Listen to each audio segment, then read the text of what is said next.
प्रकरण बघू. पूर्वी परशुरामानं पुष्कराने हा समजावला. त्याच्यावेळी राजधर्माचं वर्णन केलं आहे. राजा हा प्रजेचा रक्षक, शत्रूंचा नाशक व दंडाचा योग्य उपयोग करणारा आहे. धर्ममार्गावर असलेल्या सर्वांचा मी रक्षण करीन याची खात्री त्यांनी प्रजेस द्यायला हवी. राज्यभार स्वीकारल्यावर 1 वर्षाने या राज्यारोहण विधी राजाजवळ ज्योतिषी, पुरोहित, राज्यशास्त्रीय विषय चांगला जाणारा मंत्री हवे.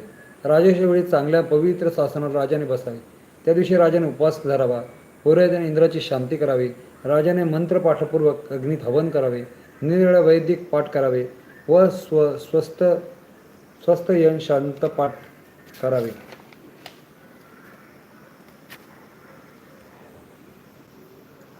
यज्ञाच्या दक्षिणेस कलश स्थापून त्या अपराजिता देवाला आवाहन करावे. मग आचार्य कलशाने राजास अभिषेक करावा. यजुर्वेद व अथर्ववेद ब्राह्मणांकडून राजाला तिलक करावा. नंतर सर्वोपदेश कलशात राजाने स्वतःचे रूप पाहावे. राजाला राज्यकार्यात मदत करणारे मंत्री यांच्या विषयात पारंगत असावेत.